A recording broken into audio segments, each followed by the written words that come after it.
Hi everyone, it's Cathy Zielske here for Scrapbook and Cards Today magazine. Thank you so much for joining me.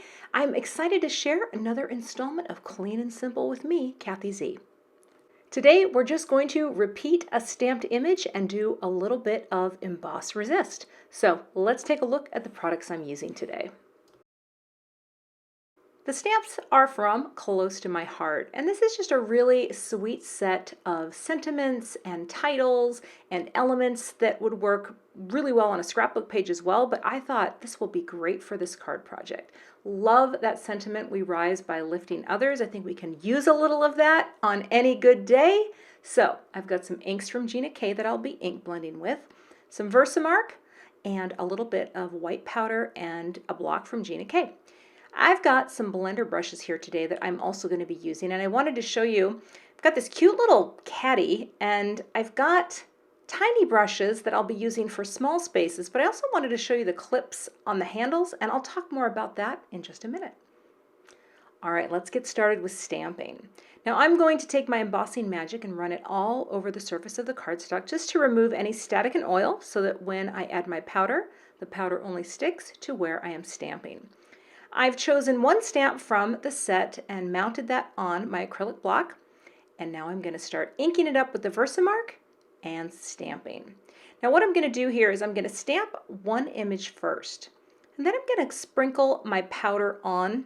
The reason I'm doing this is I want to be able to see where to stamp each time. You know, the Versamark, when you stamp it down on white, it basically looks almost invisible, so it can be kind of hard to see where you're stamping.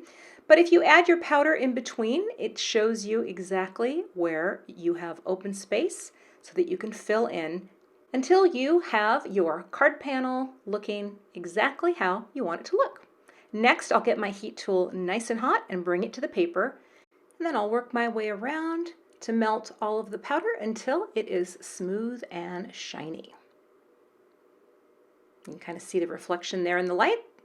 And now we move on to the ink blending. So I'm only using a few colors, and you can see that clip. These clips allow you to clip onto your brush and color code it so that I know anytime I want to use this little brush, it goes for the pinks. And the reality is I don't wash my brushes between each usage. Occasionally I will, but I kind of let them go for a while. So when you have brushes dedicated to a single color, it makes it a little bit easier. And I think the clips are great because they easily let you mark your black-handled blender brushes so that you know what you're doing. And all I'm doing here is blending a little bit of the innocent pink ink into the center of each floral cluster. Next, I'll bring in a darker ink. This is the Dusty Rose, and I'll use this little tiny brush just to add a bit of dimension to the flower.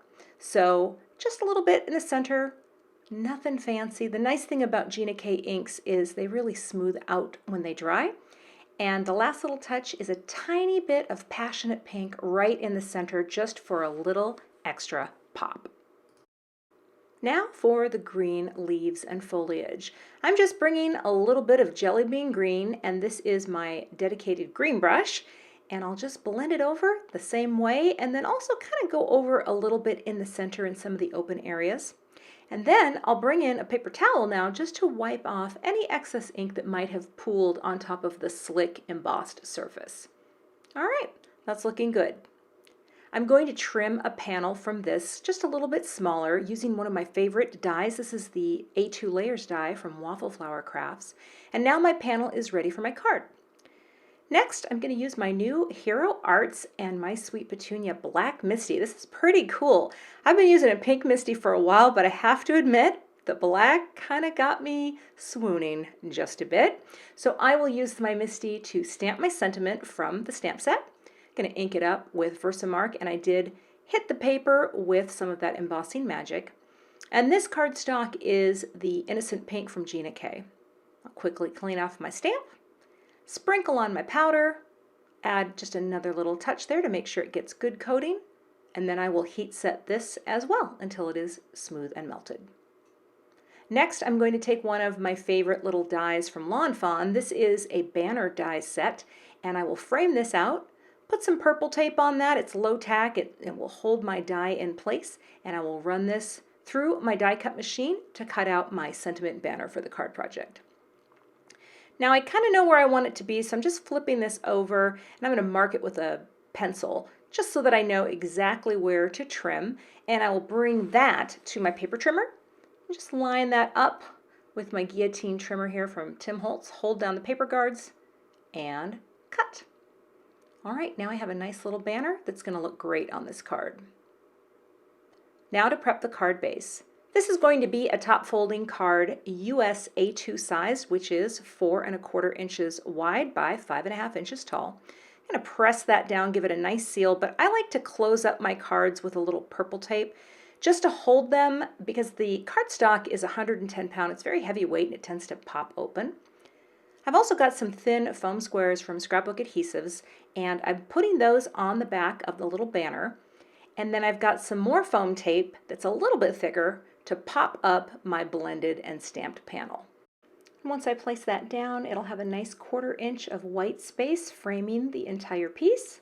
And then I'm going to place that little banner sentiment right in the center and use my T-square to line it up quickly. All right, that's looking great. Now I'm going to use a little bit of crystalline drops from Gina K Designs. This works really well for adhering things like sequins. And I love this sequin set. It's from Pretty Pink Posh, and there's like 4 different sizes of sequins in here in this particular mix. And I'm just going to have 5 cascading down the front of the card. I think it's a nice, elegant way to add a little bit of shine without overwhelming the card. And odd numbers are always pleasing on any design. Or at least that's the story I'm going with. All right, getting those all placed. And here is the finished card project. Just a few inks, and this emboss resist technique looks great with any stamp. And this is a fun way to take a single stamp and repeat it and create just a very elegant and simple background for your sentiment. Thanks so much for watching today. We would love to have you become a subscriber to the SCT YouTube channel, and we'll see you back here with another video soon.